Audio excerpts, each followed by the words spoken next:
तो चलिए सीधे जुड़ेंगे हमारे साथ चर्चा के लिए देवीपाटन से अब्दुल राजिक उस्मानी जी जुड़ गए हैं, जो कि बहुजन समाज पार्टी के मंडल कोऑर्डिनेटर हैं।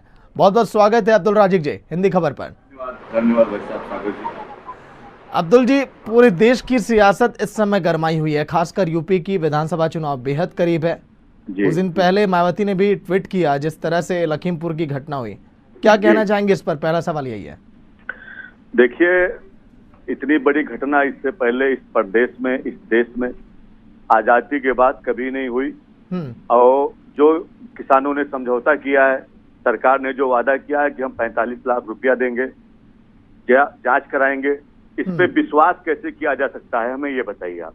45 लाख जब तक उनके खाते में ना आ जाए, हम विश्वास कैसे कर सकते हैं? जांच उनके हाई कोर्ट की रिटायर्ड जज करेंगे, उस पर प्रशासन का पूरा दबाव रहता है, शासन का पूरा दबाव रहता है। निष्पक्ष जांच सागर जी हो ही नहीं सकती।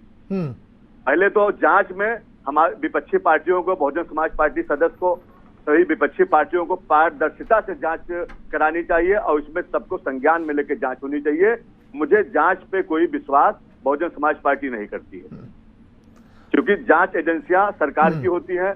आज ये वादा कर लेते हैं 45 लाख इन्होंने कहा है देने के लिए, कल ये नहीं देंगे, कोई कुछ नहीं कर पाएगा। इनका तो वादा से वादा चला आ रहा है।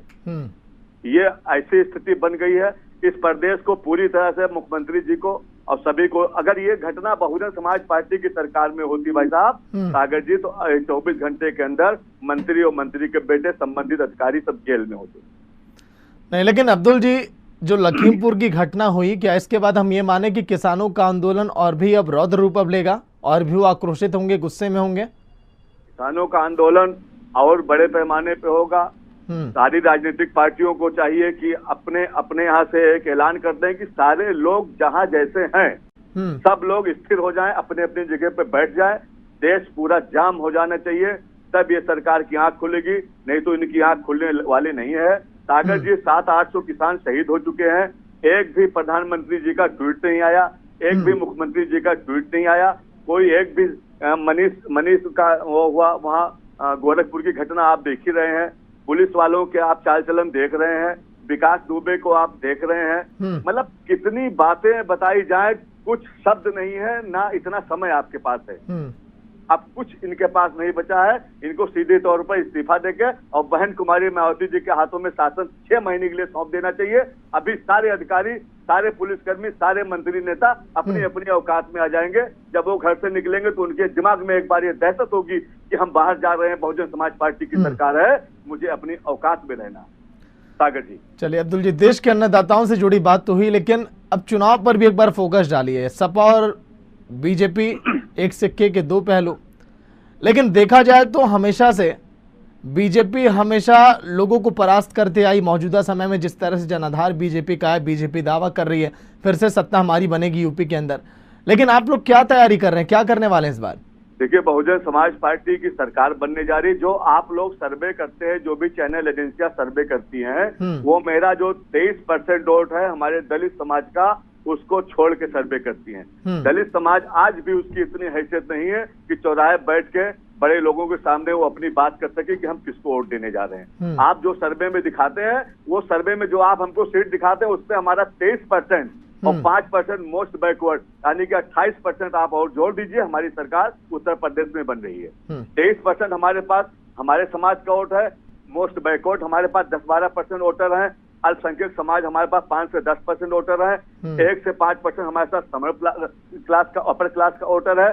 पूरी तरह से भाई साहब सागर जी, बहुजन समाज पार्टी इस बार सरकार बनाने जा रही है। हमारे वोटर हैं, हम उनकी हैसियत नहीं कि वो चौराहों पे नारा लगाएं, वो चौराहों पे लड़ाई झगड़ा करें, वो रोड जाम करें, उनकी हैसियत नहीं। देखिए अब्दुल जी, आप ये तो बता रहे हैं कि दलित वोटर इतने प्रतिशत जो आपके ही पाले में वोट डालेंगे, लेकिन ब्राह्मण भी है 20%, कुर्मी भी वोटर हैं, ओबीसी वोटर भी हैं, मुस्लिम वोटर भी हैं। इन लोगों के लिए कुछ रणनीतियां प्लानिंग बनाए कि नहीं सर? ब्राह्मण 20% नहीं है उत्तर प्रदेश में, आप पहले देख लें, ब्राह्मण 20% नहीं। जो ब्राह्मण है, जो अपर क्लास है, हमारी पार्टी बहन कुमारी मायावती जी ब्राह्मणों को सम्मान देने का काम कर रही हैं। उन्होंने अभी सम्मेलन में कहा है कि अगर हमारी सरकार बनती है तो सबसे पहले जितने मुकदमे राजनीतिक दबाव में, पुलिस कर्मियों की, अधिकारियों के दबाव में, सर्व समाज के ऊपर लिखे गए, ब्राह्मण समाज से लेके अल्पसंख्यक समाज के ऊपर लिखे गए, निर्दोष लोग जेल भेजे गए। हमारे यहाँ आरिफ अनवर हाशमी 1997 के मुकदमे बलरामपुर पूर्व विधायक जी जेल भेजे गए। पहले हम उनकी जांच कराएंगे और सबको जेल से बाहर करेंगे और उन अधिकारियों को जेल भेजेंगे सागर जी जिन्होंने उसमें गलत जांच करी, गलत रिपोर्ट लगाया और गलत रिपोर्ट के आधार पर उनको जेल भेजा गया।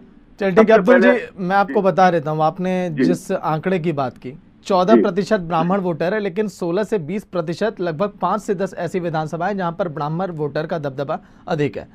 लेकिन अब्दुल जी आखिरी में ये मैं जानना चाहूंगा, हिंदी खबर के माध्यम से क्या कहना चाहेंगे, प्रदेश की जनता से क्या अपील करना चाहेंगे मौजूदा हालात को लेकर, प्रदेश की गतिविधियों को लेकर? मेरी जनता से, किसानों से, भाइयों से अपील है कि आप शांति बनाए रखें। समय दूर नहीं है, 3-4 महीने की बात है। आप सरकार बदलने में दिमाग लगाएं कि आपको सरकार कैसे बदलनी है। आप दिमाग लगाते बीजेपी को कैसे हटाना है, बीजेपी को कैसे हटाना है। आप बहुजन समाज पार्टी को एक तरफ से वोट दे दो, बीजेपी हट गई। जब आप 20 जगह वोट दोगे, ओवैसी को वोट दे देगा मुसलमान और हिंदू भक्त दे देगा, भारतीय जनता पार्टी को कुछ दे देंगे, समाजवादी पार्टी को, बीजेपी फिर आ जाएगी। आप एक तरफ से बहुजन समाज पार्टी को वोट दे दो, हमारी सरकार बन जाएगी, सारे सिस्टम अपने आप ठीक हो जाएंगे। अधिकारी झाड़ू लगाते थे, आपको याद है वीडियो हमारे ब्लॉक में हरबंसपुर गांव में आए थे, झाड़ू लगाने का काम कर रहे थे कि बहन जी आ रही है, गंदगी है। टीडीओ साहब एक गांव में आए थे, फावड़ा चला रहे थे, मैंने अपने आंखों से देखा है। उस सरकार की जरूरत है कि नौकर को नौकर रहना चाहिए भाई साहब, और जनता मालिक है, इनको मालिक होना चाहिए। लेकिन आज ये पुलिस वाले और ये अधिकारी मालिक बन गए हैं और जनता को नौकर तक नहीं समझते, कुर्सी देना नहीं। चलिए ठीक है अब्दुल जी, चुनावी रण में बड़ी तैयारी के साथ उतरे हैं आप लोग भी, बहुत बहुत शुभकामनाएं हमारी भी आपके साथ है कि बेहतर प्रदर्शन आप करिए। बहुत बहुत शुक्रिया बातचीत के लिए हिंदी खबर में।